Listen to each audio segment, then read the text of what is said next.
नमस्कार दोस्तों, current affairs revision for prelim 2020 में आपका स्वागत है। ज्योग्राफी के रिवीजन का ये हमारा 12वां लेक्चर है। इस वीडियो में हम मई महीने के ज्योग्राफी से संबंधित करंट अफेयर्स को रिवाइज करेंगे।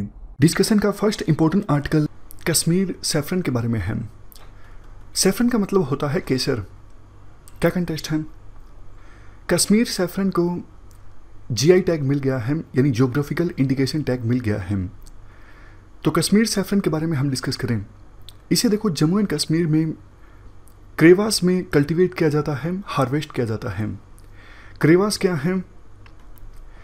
देखो, पीर बंजाल रेंज जब राइज हो रही थी, मैं आपको एग्जांपल की सहायता से बताता हूँ। यहाँ से नदी बह रही है, तब तक पीर पंजाल रेंज जो है वो राइज नहीं हुई थी, लेकिन धीरे धीरे जब हिमालयस बना, पीर पंजाल रेंज बनती गई, तो एक सिचुएशन ऐसी आ गई कि नदी का रास्ता रुक गया। तो नदी का रास्ता जब रुक जाएगा, क्या होगा? नदी का पानी यहाँ पे इकट्ठा हो जाएगा, यहाँ पे पूरी झील सी बन जाएगी, और नदी पीछे से काफ़ी चीज़ें ला रही होगी, जैसे कंकड़, बजड़ी, ये सब चीज़ें जो ज़मीन को उपजाऊ बनाती हैं। तो वो सारी चीज़ें यहाँ पर इकट्ठा होनी स्टार्ट हो गई। लेकिन एक पल ऐसा आया कि नदी ने अपना रास्ता बना लिया, क्योंकि नदी लगातार कोशिश तो कर रही थी, पीछे से पानी आ रहा था, इकट्ठा होता जा रहा था, यहाँ पे इस जगह पे इरोजन होता जा रहा था, इरोजन होता गया।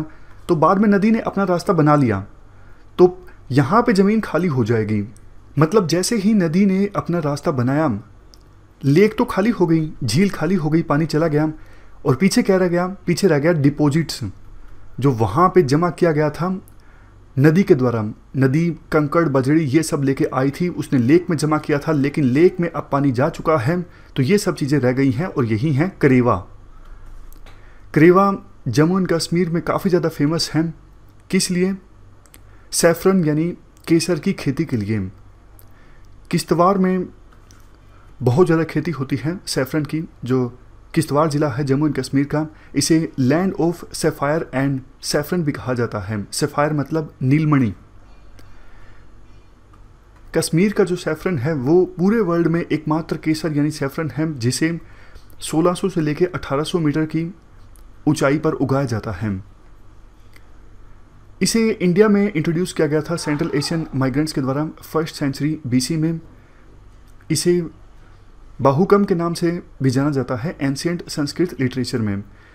कश्मीर सैफरन 3 टाइप का है: लच्छा सैफरन, मोंगरा सैफरन और गुच्ची सैफरन। किस आधार पर डिवाइडेड हैं ये 3 टाइप्स कश्मीर सैफरन के? फूल में देखो, जो स्टिग्मास होता है, जहाँ पर पोलिनेटर फॉर एग्जांपल मधुमक्खियाँ ये पोलन लेके आती हैं, ये फूल के फीमेल रिप्रोडक्टिव सिस्टम का पार्ट है। ये फूल से अलग हो जाता है, सूख जाता है बिना किसी प्रोसेसिंग के, तो वो लच्छा सैफरन है। और अगर स्टिग्मास फूल से अलग होके सूर्य की रोशनी में सूखता है, लेकिन फर्दर प्रोसेसिंग भी होती है, तो इसे मोंगरा सैफरन कहा जाता है। और गुच्ची सैफरन वो सैफरन है जब स्टिग्मास आपस में जुड़ जाते हैं और क्लोथ थ्रेड के साथ टाइज इस्टेब्लिश हो जाते हैं, मतलब बन जाते हैं। क्वेश्चन देखो, UPSC के द्वारा सिंपल पूछा जा सकता है, जैसे लच्छा, मोंगरा, गुच्छी, ये कौन से क्रॉप के टाइप हैं? तो आंसर होगा सैफरन। मतलब किससे एसोसिएटेड हैं? इस प्रकार का क्वेश्चन UPSC पूछ सकती है। चलते हैं आगे। अगला आर्टिकल फिर से हिमालय से संबंधित है। क्या कंटेस्ट है?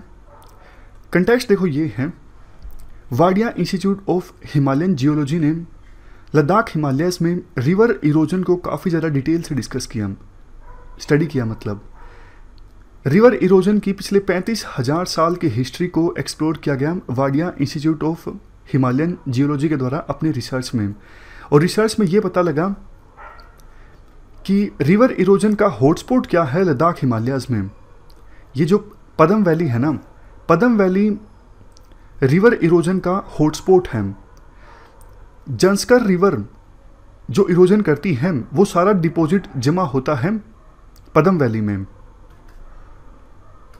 और जंस्कर रिवर जो बहुत ज़्यादा इरोजन करती है, उसका एक मेन रीज़न है डीग्लेशिएशन।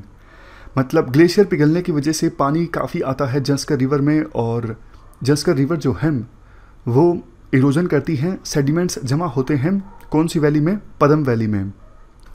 फ़ायदा क्या होगा इसका? फ़ायदा देखो ये होगा इस स्टडी का, हमें पता लग जाएगा कि यहाँ पर लद्दाख हिमालयाज़ में जंस्कर रिवर, या फिर स्टडी से ये भी पता लगता है दूसरे रिवर्स के कैचमेंट एरिया में कहाँ पर इंफ्रास्ट्रक्चर डेवलप किया जा सकता है, कैसा किया जा सकता है, कौन से स्थान पर नहीं करना चाहिए क्योंकि वहाँ पे इरोजन ज़्यादा हो सकता है। तो इन सब चीज़ों के बारे में जानकारी मिलेगी इस स्टडी से। जंस्कर रिवर के बारे में हम डिस्कस करें, ये नॉर्थ फ्लोइंग ट्रिब्यूटरी है किसकी, इंडस की। आप ये मैप देखिए, ये इंडस रिवर है, ये जंस्कर है। जंस्कर की दो ब्रांचेज हैं, पहली ब्रांच है डोडा जिसका सोर्स है पेंसिला के पास 4400 मीटर की ऊंचाई पर, और दूसरी जो ब्रांच है वो देखो दो मेन रिवर से मिलके बनी है। इसको हम हटा देते हैं ताकि आसानी से आपको समझ में आ जाए। दो ब्रांचेज से मिलके बनी है जंस्कर रिवर। पहली जो ब्रांच है वो है डोडा जिसका सोर्स है पेंसिला 4400 मीटर की ऊंचाई पर, और दूसरी जो ब्रांच है वो फिर से दो ट्रिब्यूटरीज से मिलके बनी है। पहली ट्रिब्यूटरी का नाम है करगयाग रिवर और दूसरी ट्रिब्यूटरी का नाम है सारप रिवर। जो करगयाग रिवर है ये कहाँ से निकलती है, सिंगोला से 5000 मीटर की ऊंचाई पर, और सारप रिवर कहाँ से निकलती है, बारालाचाला से। समझ गए? तो ज़्यादा मुश्किल नहीं है, आसान है। जंस्कर रिवर की दो ब्रांचेस हैं, एक डोडा और दूसरी जो ब्रांच है वो खुद ही दो ट्रिब्यूटरी से मिलकर बनी है, एक करगयाग रिवर और दूसरी सारप रिवर। इन सब के सोर्सेज भी हमने डिस्कस किए। जंस्कर रिवर देखो शुरुआत में नॉर्दर्न डायरेक्शन में फ्लो करती है, बाद में नॉर्थ ईस्टर्न कोर्स अपना लेती है। देखो नॉर्थ ईस्टर्न डायरेक्शन में बाद में मूव करती रहती है ना, और इंडस से मिल जाती है कहाँ पर, निमू एक जगह है लद्दाख में, निमू पर ये मिल जाती है इंडस से। चलते हैं आगे। तो बोबल के बारे में है। बोबल मतलब Bay of Bengal boundary layer experiment. क्या कंटेस्ट है? इंडियन इंस्टीट्यूट ऑफ साइंस, ये बेंगलुरु में है। इस इंस्टीट्यूट के रिसर्चर्स ने UK based university East Anglia के रिसर्चर्स के साथ मिलकर एक ब्लूप्रिंट तैयार किया है मानसून, ट्रॉपिकल साइक्लोन्स और दूसरे वेदर रिलेटेड फेनोमेनन का पहले से फोरकास्टिंग करने के लिए। बोबल इनिशिएटिव का नाम है। ये इंडिया और यूके का जॉइंट प्रोजेक्ट है। मैंडेट क्या है? मैंडेट ये है बे ऑफ बंगाल में ओशन की प्रॉपर्टीज को एग्जामिन करना। ओशनिक प्रॉपर्टीज जैसे देखो बंगाल की खाड़ी में सी का टेम्परेचर कैसा है, सैलिनिटी, इस प्रकार की और बहुत सारी चीज़ें, उनका क्या इम्पैक्ट पड़ता है मानसून सिस्टम पर, ये रिसर्च किया जा रहा है इस बोबल इनिशिएटिव के तहत जो इंडिया और यूके का जॉइंट प्रोजेक्ट है। फंडिंग कहाँ से आ रही है? हमारी तरफ से फंड दिया जा रहा है union ministry of earth science के द्वारा, और यूके की तरफ से नेशनल इन्वायरमेंट रिसर्च काउंसिल के द्वारा। देखो सिंधु साधना ये एक रिसर्च वेसल है। इस रिसर्च वेसल पर हमारे Bengaluru based Indian Institute of science के रिसर्चर्स जाएंगे और यूके से भी रिसर्चर्स आएंगे। बंगाल की खाड़ी में ये रिसर्च वेसल घूमेगा और ऐसे रोबोट्स भी पानी के नीचे भेजे जाएंगे जो डेटा इकट्ठा करके लाएंगे। मकसद वही है जो हमने डिस्कस किया, बंगाल की खाड़ी में सी की प्रॉपर्टीज़ को एग्जामिन करना और ये पता लगाना कि क्या इम्पैक्ट होता है ओशनिक प्रॉपर्टीज़ का मानसून सिस्टम के ऊपर। वैसे देखो बंगाल की खाड़ी में जो ओशन की प्रॉपर्टीज़ हैं वो फंडामेंटल रोल प्ले करती हैं south Asian summer monsoon system में, और इसी का पता लगाने के लिए ये प्रोजेक्ट है। आरवी सिंधु साधना के बारे में हम डिस्कस करें। रिसर्च वेसल जिस पे रिसर्चर्स बैठे होंगे, रिसर्च कर रहे होंगे, ये multi disciplinary oceanographic research vessel है। इसको CSIR NIU के द्वारा एक्वायर किया गया था 2012 में। काम क्या है? काम तो देखो जैसा ही आपको पता है, रिसर्च वेसल है, ये ओशनोग्राफर्स की मदद करता है ओशंस पर रिसर्च करने में। इसे डिप्लॉय किया जा सकता है ना सिर्फ इंडिया के आसपास सीज में बल्कि इंडियन ओशन के किसी भी हिस्से में।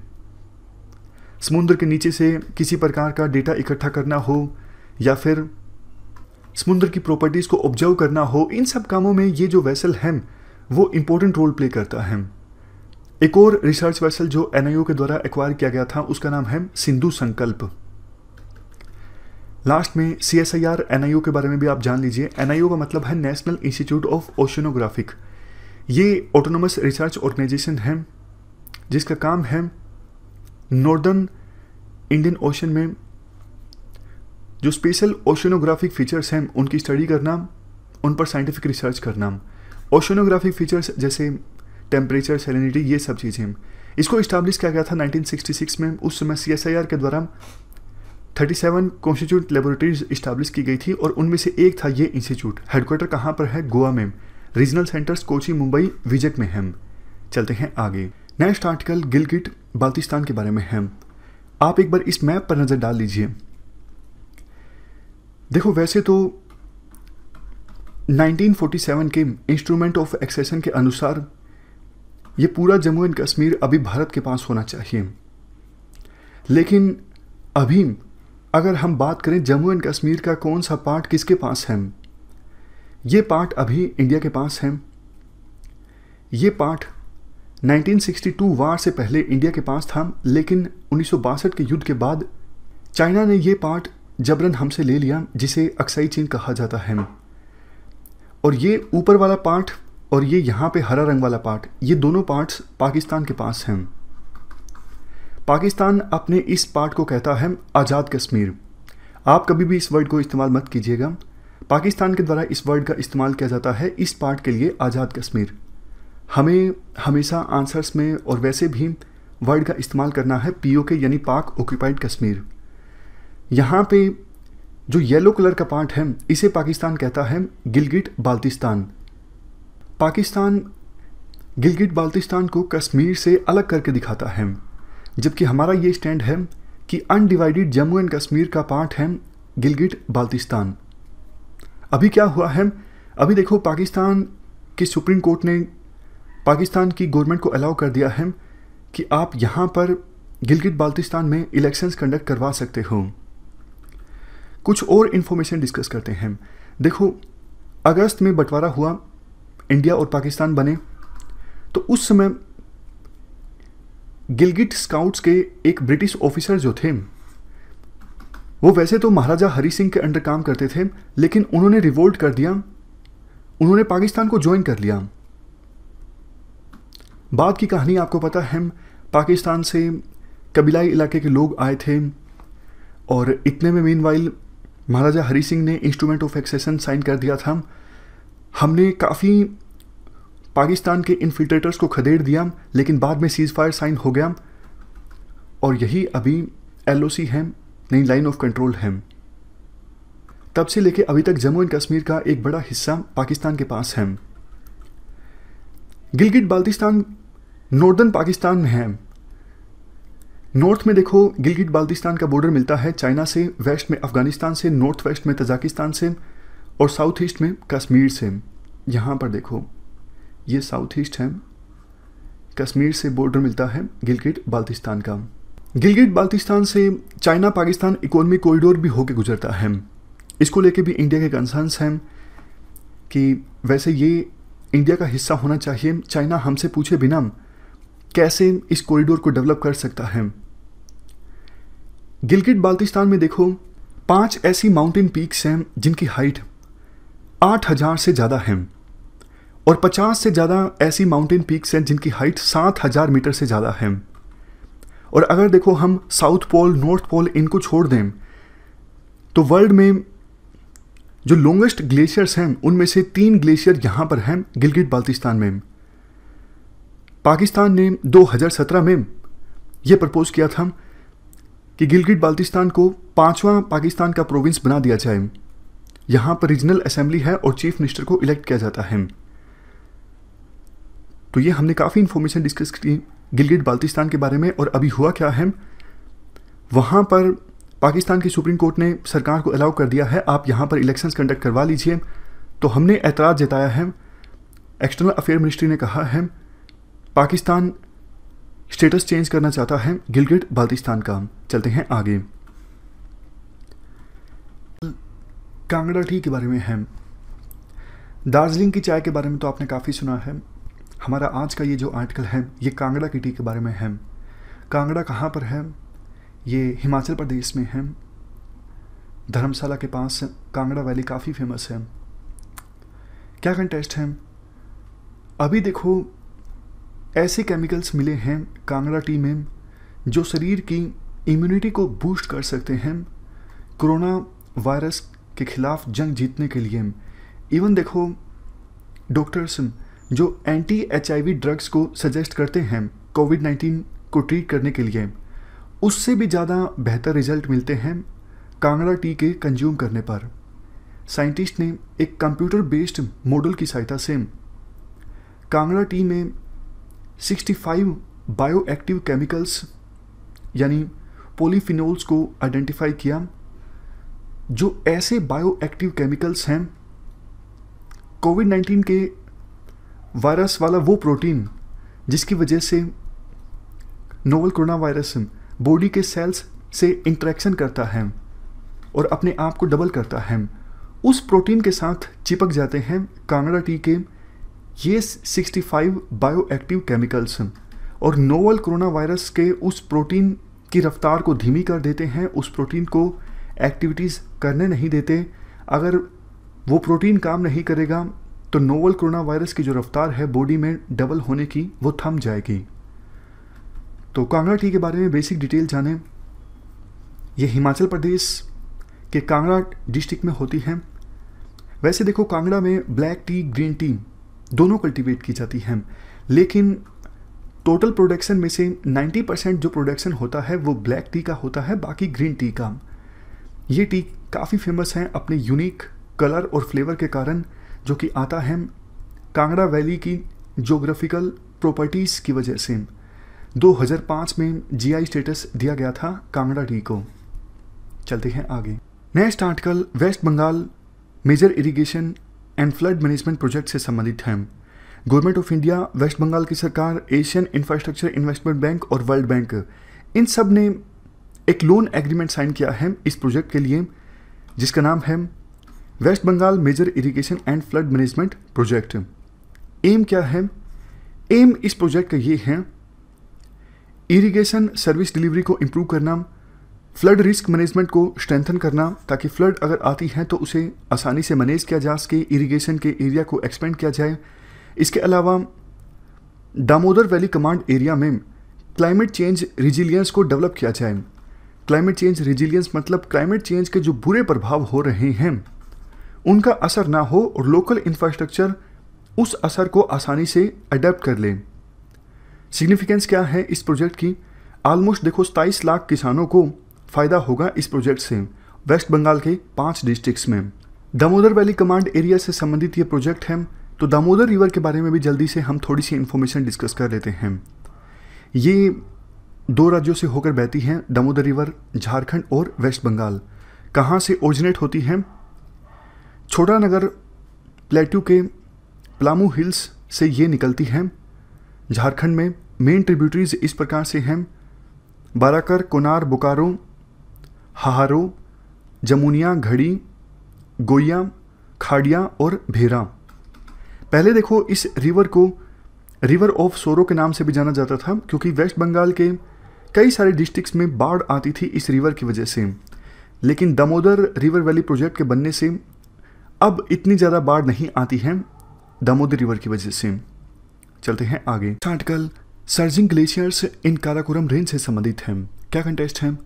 Wadia institute of Himalayan geology के साइंटिस्ट ने अपनी स्टडी में ये पता लगाया है कि लद्दाख में काराकोरम रेंज में सर्ज टाइप ग्लेशियर्स में कुछ एडवांसमेंट देखने को मिली है। बिल्कुल आसान भाषा में समझते हैं। सर्ज टाइप ग्लेशियर्स कौन से होते हैं?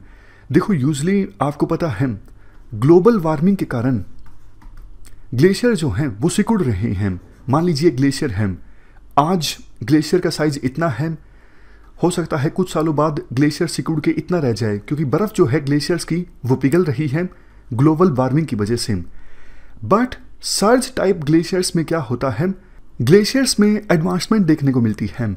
आज ग्लेशियर की पोजीशन ये है, हो सकता है कुछ समय बाद ग्लेशियर की पोजीशन इस प्रकार से हो जाए, मतलब पहले जो पोजीशन थी उससे ग्लेशियर थोड़ा आगे निकल जाए, थोड़ा डिस्टेंस कवर कर ले। इससे देखो बहुत नुकसान हो सकता है, गांव के गांव डिस्ट्रॉय हो सकते हैं अगर ग्लेशियर थोड़ा सा आगे जाता है, रोड्स डिस्ट्रॉय हो सकती हैं, इंफ्रास्ट्रक्चर को नुकसान पहुंच सकता है, इसीलिए ये चिंता की बात है।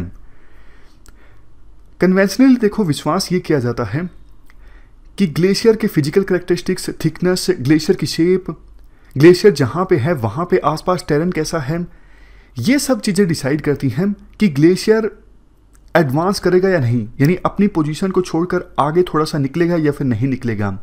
लेकिन अभी की स्टडी में ये भी पता लगा है water from precipitation and melting, यानी बारिश जो होती है इसके अलावा ग्लेशियर जो पिघलता है, ये भी कुछ फैक्टर्स हैं, ये एक्सटर्नल फैक्टर्स हैं जो ग्लेशियर की एडवांसमेंट में, यानी ग्लेशियर जो आगे निकलता है इसमें इंपॉर्टेंट रोल प्ले करते हैं।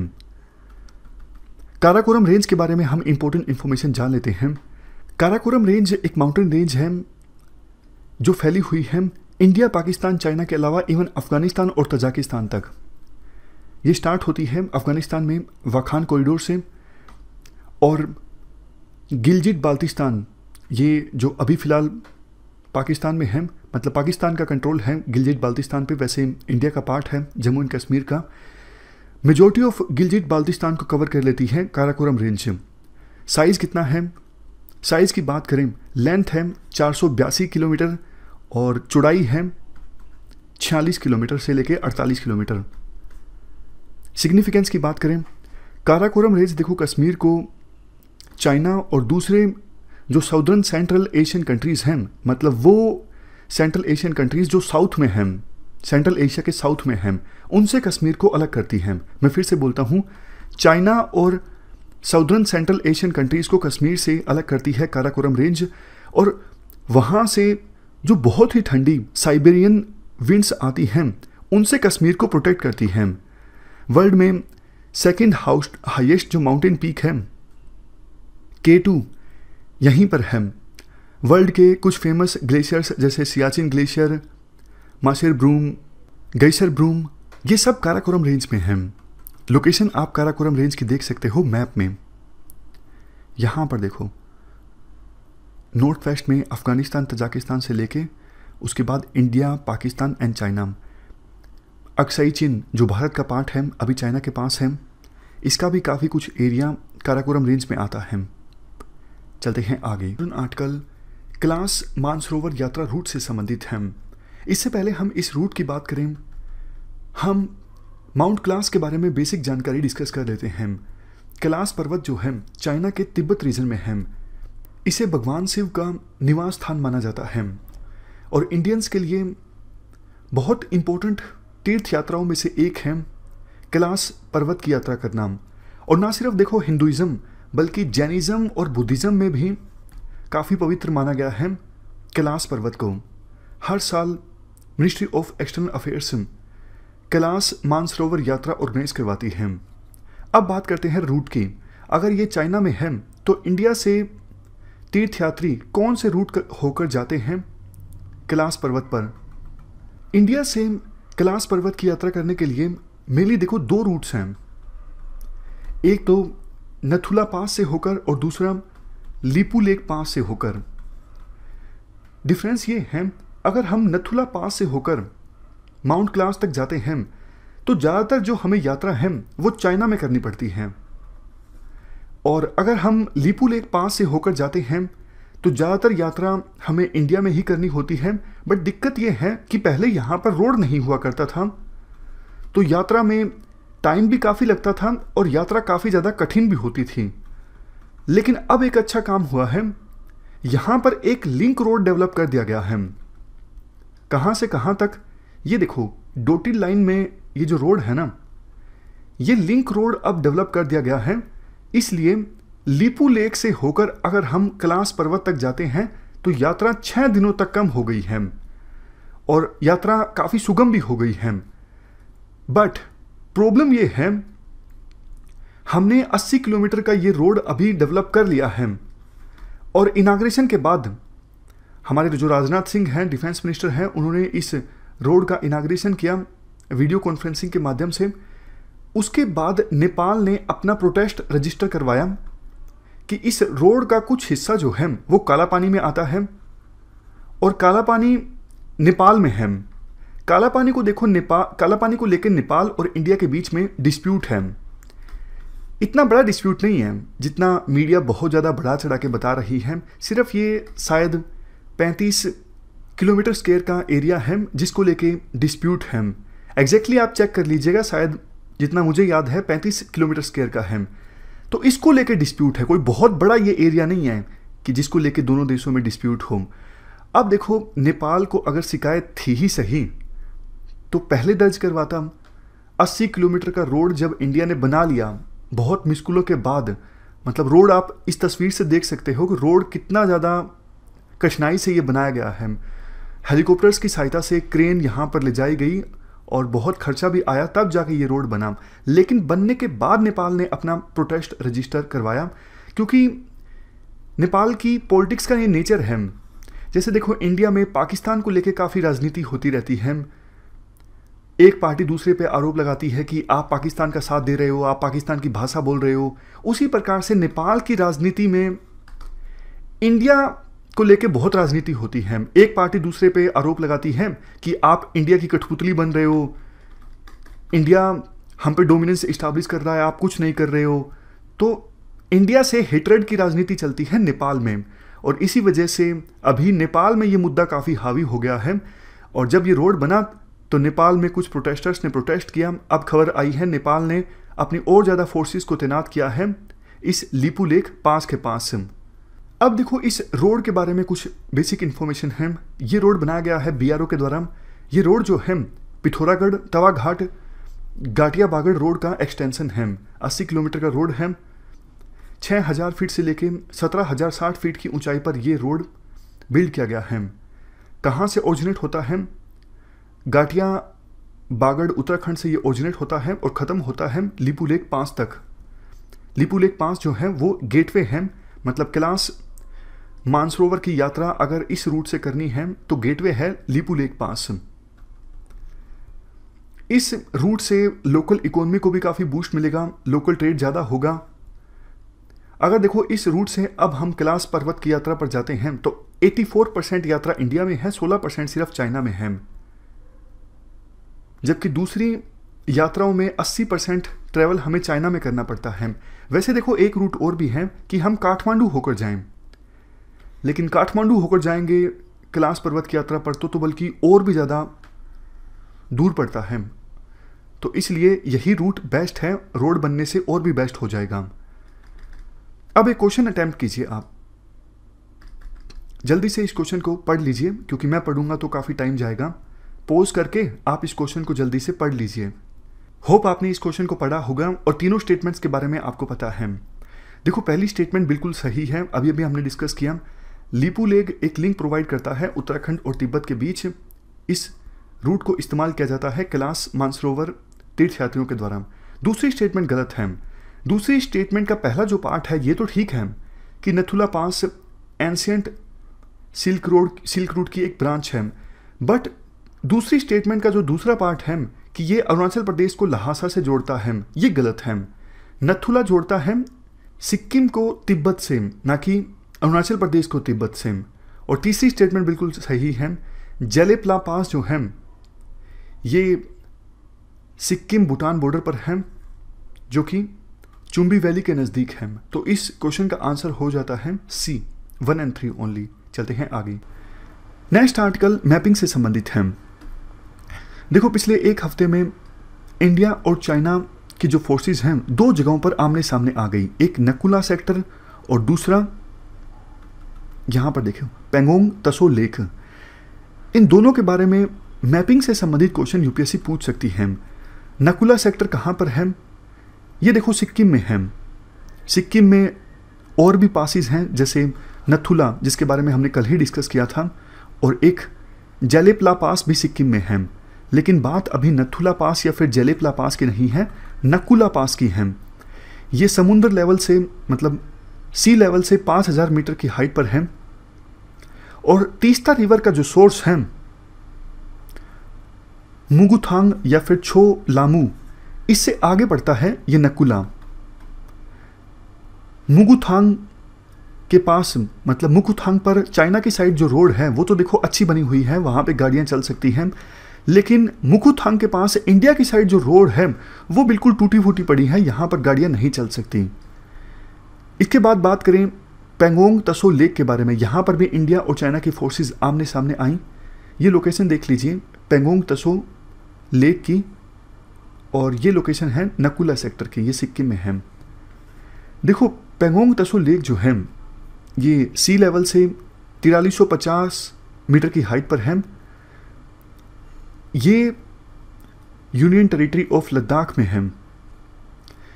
एक फैक्ट था, कहाँ पे गया, हाँ ये रहा, ये वर्ल्ड की हाईएस्ट सोल्ट वाटर लेक है। फिर से बोलता हूँ, पेंगोंग तसो लेक जो है वो वर्ल्ड की हाईएस्ट सोल्ट वाटर लेक है, मतलब कोई भी सोल्ट वाटर लेक इतनी ज़्यादा ऊंचाई पर नहीं है।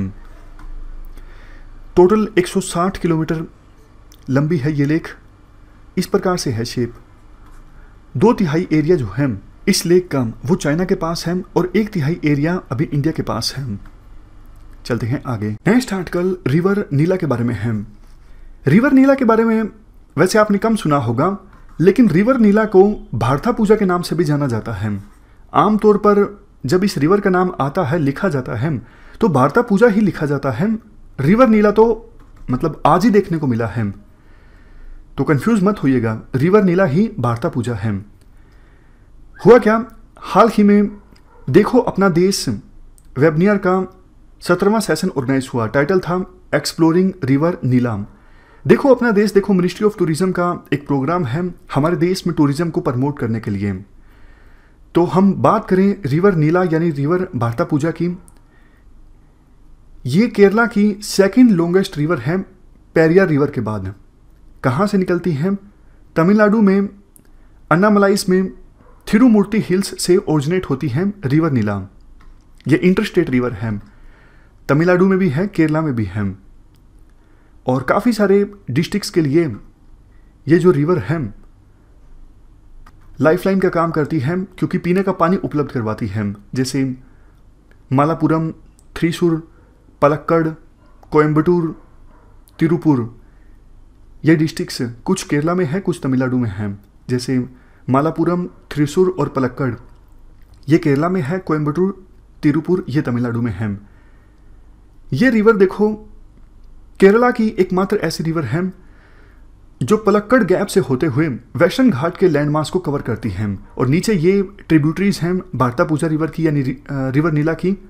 कनाडी पूजा जिसे चित्रु पूजा के नाम से भी जाना जाता है, इसके बाद कलपाथी पूजा यानी कोरा पूजा भी, उसके बाद गायत्री पूजा, और सबसे लास्ट में थुथा पूजा। ये 4 मेन ट्रिब्यूटरीज हैं भारता पूजा रिवर की। चलते हैं आगे। डायमर भाषा डैम के बारे में। ये डैम कहाँ पे इस्टाब्लिश होगा? ये डैम इस्टाब्लिश होगा गिलजिट बाल्टिस्तान में, जिसका कंट्रोल अभी पाकिस्तान के पास है, लेकिन जम्मू एंड कश्मीर का अभिन्न अंग है गिलजिट बाल्टिस्तान। कंटेक्स्ट ये है कि पाकिस्तान ने हाल ही में एक कॉन्ट्रैक्ट साइन किया जॉइंट वेंचर के साथ। जॉइंट वेंचर है चाइना पावर का और फ्रंटियर वर्क्स ऑर्गेनाइजेशन का। चाइना पावर जो है वो चाइना की सरकारी कंपनी है, और दूसरी तरफ फ्रंटियर वर्क्स ऑर्गेनाइजेशन ये पाकिस्तान की मिलिट्री की एक कॉमर्शियल आर्म है। तो दोनों का जॉइंट वेंचर है। इस जॉइंट वेंचर के साथ पाकिस्तान ने एक कॉन्ट्रैक्ट साइन किया इस डैम की कंस्ट्रक्शन के लिए। लोकेशन आप देख लीजिए, गिलजिट बाल्टिस्तान, जहाँ पे ये डैम इस्टाब्लिश किया जा रहा है। अभी देखो डैम की कंस्ट्रक्शन बिल्कुल प्रीलिमिनरी स्टेजेस में है, और ये ग्रेविटी डैम है। ग्रेविटी डैम वो होते हैं जो कंक्रीट या फिर स्टोन के किसी स्ट्रक्चर से बनते हैं, और ग्रेविटी डैम में जो स्ट्रक्चर होता है उसी का भार यानी वेट पानी के हॉरिजेंटल पुश को रोकने की कोशिश करता है। इंडस रिवर के ऊपर ये डैम इस्टाब्लिश किया जाएगा।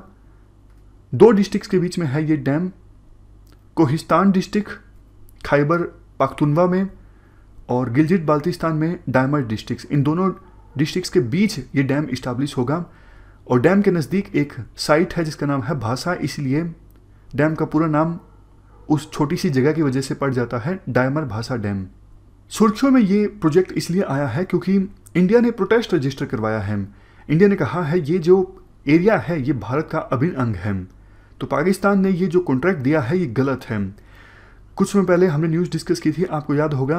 अब इंडियन मेट्रोलॉजिकल डिपार्टमेंट इस एरिया में यानी गिलगित बाल्टिस्तान में कैसा वेदर रहेगा इस बारे में भी प्रेडिक्शन करने लगा है। ये डैम से संबंधित कुछ और भी इंफॉर्मेशन है जो हमारे काम की नहीं है, मतलब स्टोरेज कैपेसिटी कितनी है, पावर जनरेशन कैपेसिटी। तो यूपीएससी इस डैम के बारे में, जिसका कंस्ट्रक्शन अभी ऐसे एरिया में हो रहा है जिस पर पाकिस्तान का कंट्रोल है और पाकिस्तान की सरकार उसे बनवा रही है कॉन्ट्रैक्ट देकर, इससे संबंधित यूपीएससी बिल्कुल डिटेल में जाके इंफॉर्मेशन पूछेगी। इसकी संभावना ना के बराबर है। अब हम चलते हैं आगे। आर्टिकल एटालिन हाइड्रो पावर प्रोजेक्ट से संबंधित है। पहले इस प्रोजेक्ट के बारे में बेसिक जानकारी हम डिस्कस कर लेते हैं, उसके बाद कंटेक्स्ट की बात करेंगे। देखो, दिबांग रिवर पर आधारित ये प्रोजेक्ट है। दिबांग जो है वो ब्रह्मपुत्र रिवर की ट्रिब्यूटरी है। इस प्रोजेक्ट में 2 डैम्स बनाए जाने हैं दिबांग की 2 ट्रिब्यूटरीज के ऊपर, एक दीर रिवर और दूसरा टंगोन रिवर। ये दोनों ट्रिब्यूटरीज हैं किसकी? दिबांग रिवर की। और इन दोनों रिवर्स के ऊपर डैम बनाया जाना है। और दिबांग रिवर किसकी ट्रिब्यूटरी है? ब्रह्मपुत्र रिवर की। बट प्रॉब्लम ये है कि डैम बनाने से 1165 हेक्टेयर का जो फॉरेस्ट एरिया है वो सबमर्ज हो जाएगा। ऑलमोस्ट 2,70,000 जो पेड़ हैं वो नष्ट हो जाएंगे। वैसे इस एरिया में टाइगर्स भी देखे गए हैं और ये काफ़ी इंपॉर्टेंट हिमालयन रीजन है। मतलब अगर हम बायोडाइवर्सिटी के हिसाब से देखें तो ये रीजन काफ़ी ज़्यादा इंपॉर्टेंट है। इसी वजह से विरोध हो रहा था इस प्रोजेक्ट के अप्रूवल को लेके और सरकार जल्द से जल्द इस प्रोजेक्ट को कंप्लीट करना चाहती है, क्योंकि खबर ये है कि चाइना ब्रह्मपुत्र रिवर के ऊपर, सांगपो रिवर कहा जाता है ब्रह्मपुत्र रिवर को चाइना में, और चाइना वहाँ पे ब्रह्मपुत्र रिवर के ऊपर प्रोजेक्ट्स इस्टेब्लिश कर रहा है। तो हमारे देश में भी अगर ब्रह्मपुत्र रिवर और उनकी ट्रिब्यूटरीज के ऊपर प्रोजेक्ट होंगे तो इंडिया का क्लेम और भी ज़्यादा मजबूत हो जाता है। इंडिया चाइना को बोल सकता है कि भैया आपके प्रोजेक्ट बनाने से हमारे देश में जो प्रोजेक्ट्स हैं उनको नुकसान पहुंच रहा है। ब्रह्मपुत्र रिवर और उनकी ट्रिब्यूटरीज में पानी का जो लेवल है वो कम हो रहा है। इंडिया इस प्रकार का दावा ठोक सकता है, इसलिए जल्द से जल्द इंडिया ब्रह्मपुत्र रिवर के ऊपर ज़्यादा से ज़्यादा प्रोजेक्ट्स इस्टेब्लिश करना चाहता है। अब देखो, एक फॉरेस्ट एडवाइजरी कमेटी है। इस कमेटी का काम यह है इन्वायरमेंट मिनिस्ट्री को राय देना। जब भी किसी इंडस्ट्रियल प्रोजेक्ट के लिए फॉरेस्ट को डाइवर्ट करना होता है तो ये body forest advisory committee recommend करती है इन्वायरमेंट मिनिस्ट्री को क्या इस प्रोजेक्ट को अप्रूवल दिया जाए या फिर ना दिया जाए। तो इस फॉरेस्ट एडवाइजरी कमेटी ने इटालियन हाइड्रो पावर प्रोजेक्ट से संबंधित अपने डिसीजन को डिफर कर दिया है। मतलब बाद में फैसला लिया जाएगा इस प्रोजेक्ट को लेके, क्या इस प्रोजेक्ट को अप्रूवल दिया जाए या फिर ना दिया जाए। ऑलरेडी देखो 6 साल पूरे हो गए हैं, 6 साल से ये प्रोजेक्ट अटका हुआ है, लेकिन एक बार फिर से फॉरेस्ट एडवाइजरी कमेटी ने और समय मांगा है इस प्रोजेक्ट पर फैसला लेने के लिए। चलते हैं आगे। Next article grand Ethiopian renaissance dam on Nile के बारे में है। देखो, नाइल नदी अफ्रीका की एक बहुत ही इंपॉर्टेंट नदी है। 3 नदियों से मिलकर बनती है नाइल नदी। यहाँ पर देखो, सबसे पहले वाइट नाइल, दूसरे नंबर पे ब्लू नाइल और तीसरे नंबर पे अल्बारा। इन 3 नदियों से मिलकर बनती है नाइल रिवर। और ये नाइल रिवर जो है काफ़ी सारे देशों से होकर गुजरती है और काफ़ी सारे देशों में नाइल नदी का ड्रेनेज एरिया है। देशों के नाम इस प्रकार से हैं: Egypt, Burundi, Tanzania, Rwanda, Democratic Republic of Congo, Kenya, Uganda, Sudan, Ethiopia, South Sudan. तो ये हमने बात की बेसिक्स की। अब बात करते हैं ये डैम क्या है। देखो, इथोपिया ब्लू नाइल रिवर के ऊपर एक डैम बना रहा है। ये देखो, ये है ब्लू नाइल रिवर। 3 नदियों से मिलकर बनती है Nile river, white Nile, blue Nile और अल्बारा। और एक जो ब्लू नाइल रिवर है उसके ऊपर इथोपिया डैम बना रहा है, ग्रैंड इथोपियन रेनेसा डैम। एक बार ये डैम अगर कंप्लीट हो गया, 2011 से इस डैम की कंस्ट्रक्शन चल रही है। डैम अगर बन जाता है तो अफ्रीका का largest hydro electric power plant होगा। कैपेसिटी होगी 6.45 गीगावाट और पूरे वर्ल्ड का ये 7वां सबसे बड़ा डैम होगा। हाइड्रो इलेक्ट्रिक डैम की हम बात कर रहे हैं। रिजर्वर्स में पानी भरने में 5 से 15 साल तक का वक्त लग सकता है। डिपेंड करता है हाइड्रोलॉजी कंडीशंस कैसी हैं और कैसा एग्रीमेंट साइन होता है इथियोपिया, सूडान और इजिप्ट के बीच। इन फैक्टर्स पर डिपेंड करता है रिजर्वर्स में पानी भरने में कितने साल का वक्त लगेगा। लेकिन देखो, इस डैम की कंस्ट्रक्शन को लेके इजिप्ट और सूडान जो हैं वो विरोध कर रहे हैं। क्वेश्चन उठता है क्यों? इजिप्ट का खास करके कहना है कि भैया नाइल नदी सबसे लास्ट में हमारे देश में आती है और आपने ब्लू नाइल के ऊपर डैम बना लिया, मतलब आप पानी को स्टोर करके रखोगे, तो नाइल नदी जब हमारे देश में पहुंचेगी तो पानी बचेगा ही नहीं, बहुत कम पानी बचेगा, आप प्लीज़ ये मत बनाइए। इथियोपिया का कहना है कि भैया हम तो डैम बनाएंगे। तो इसी चीज़ को लेके रस्साकसी चलती रहती है इन तीन देशों के बीच। सूडान का विरोध थोड़ा रिलेटिवली कम है, विरोध तो है, इजिप्ट के मुकाबले में कम है, क्योंकि सीधी सीधी बात है ना, नाइल रिवर सबसे लास्ट में तो इजिप्ट में पहुंचती है और इजिप्ट की लाइफलाइन है नाइल रिवर। अगर पानी नहीं पहुंचता है इनफ तो इजिप्ट की इकोनॉमी को बहुत नुकसान पहुंचेगा, गरीबी ज़्यादा आएगी। इसलिए इजिप्ट का विरोध जो है काफ़ी ज़्यादा है। ये इमोशनल इशू है इजिप्ट के अंदर। तो अभी बात चल रही है नेगोशिएशंस की। नेगोशिएशंस तो देखो काफ़ी साल से चल रही है कि कंडीशंस तय की जाएं कि डैम में कितना पानी स्टोर करके रखा जा सकता है, कितना नहीं रखा जा सकता है। अभी तो कोई सहमति नहीं बनी है, लेकिन इजिप्ट ने अनाउंस किया है कि हम तैयार हैं इथियोपिया के साथ और सूडान के साथ नेगोशिएशंस कंडक्ट करें इस डैम के संदर्भ में। चलते हैं आगे। हीट वेव से संबंधित है। इंडियन मेट्रोलॉजिकल डिपार्टमेंट ने एक रेड वार्निंग इशू की है दिल्ली, पंजाब, हरियाणा, चंडीगढ़ और राजस्थान के लिए। अगले 2 दिनों में हीट वेव देखने को मिल सकती है इन राज्यों में। देखो, कंडीशंस आपको बता देता हूं, टेक्निकल लैंग्वेज में बात करें क्या क्राइटेरिया है हीट वेव के लिए। सबसे बेसिक कंडीशन तो देखो ये है, प्लेन एरियाज में टेम्परेचर 40 डिग्री सेल्सियस से ज़्यादा होना चाहिए और हिली एरियाज में 30 डिग्री सेल्सियस से ज़्यादा होना चाहिए। उसके बाद इन 3 कंडीशंस में एक का फुलफिल होना ज़रूरी है। सबसे पहली condition, based on departure from normal. मान लीजिए 15 मई को जो नॉर्मल टेम्परेचर होता है वो 40 डिग्री सेल्सियस होता है, लेकिन अगर 15 मई को टेम्परेचर 44.5 डिग्री सेल्सियस से लेके 46.4 डिग्री सेल्सियस के बीच है, मतलब नॉर्मल से 4.5 डिग्री सेल्सियस से लेके 6.4 डिग्री सेल्सियस तक ज़्यादा है, तो मतलब हीट वेव है। और अगर देखो टेम्परेचर नॉर्मल टेम्परेचर से 6.4 डिग्री सेल्सियस से ज़्यादा है तो सीवियर हीट वेव है। समझ गए? मान लीजिए नॉर्मल टेम्परेचर 15 मई को 40 डिग्री सेल्सियस है, लेकिन 15 मई को टेम्परेचर देखने को मिल रहा है 46.4 डिग्री सेल्सियस से ज़्यादा, तो मतलब सीवियर हीट वेव है। और एक्चुअल मैक्सिमम टेम्परेचर के हिसाब से देखें तो अगर मैक्सिमम टेम्परेचर 45 डिग्री सेल्सियस से ज़्यादा है तो मतलब हीट वेव, अगर टेम्परेचर 47 डिग्री सेल्सियस से ज़्यादा है तो मतलब सीवियर हीट वेव। और जबकि आज दिल्ली में मैक्सिमम टेम्परेचर कितना था? 46 डिग्री सेल्सियस। और देखो, कोस्टल स्टेशंस के लिए थोड़ा सा क्राइटेरिया अलग है। वहाँ पर नॉर्मल से मैक्सिमम टेम्परेचर अगर 4.5 डिग्री सेल्सियस या फिर इससे ज़्यादा है तो मतलब हीट वेव है। और अगर वहाँ पर कोस्टल इलाकों में मैक्सिमम टेम्परेचर 37 डिग्री सेल्सियस या फिर इससे ज़्यादा है तो मतलब हीट वेव है। हीट वेव से बॉडी को काफ़ी तरह के नुकसान पहुँच सकते हैं, जैसे बॉडी में पानी की कमी हो जाती है, हीट क्रैम्प्स आ जाते हैं, मतलब मसल्स में ऐंठन आ जाती है, हीट एग्जॉस्टन और सबसे लास्ट में हीट स्ट्रोक। हीट वेव कब आती है? मार्च से लेकर जून के बीच। रेयर केसेस में जुलाई तक भी हीट वेव देखने को मिलती है। ये हमारे देश में आती है खास करके नॉर्थ वेस्टर्न और साउथ सेंट्रल इलाकों में। तो इस डिस्कशन में फ़िलहाल इतना ही है। Thank you very much for discussion.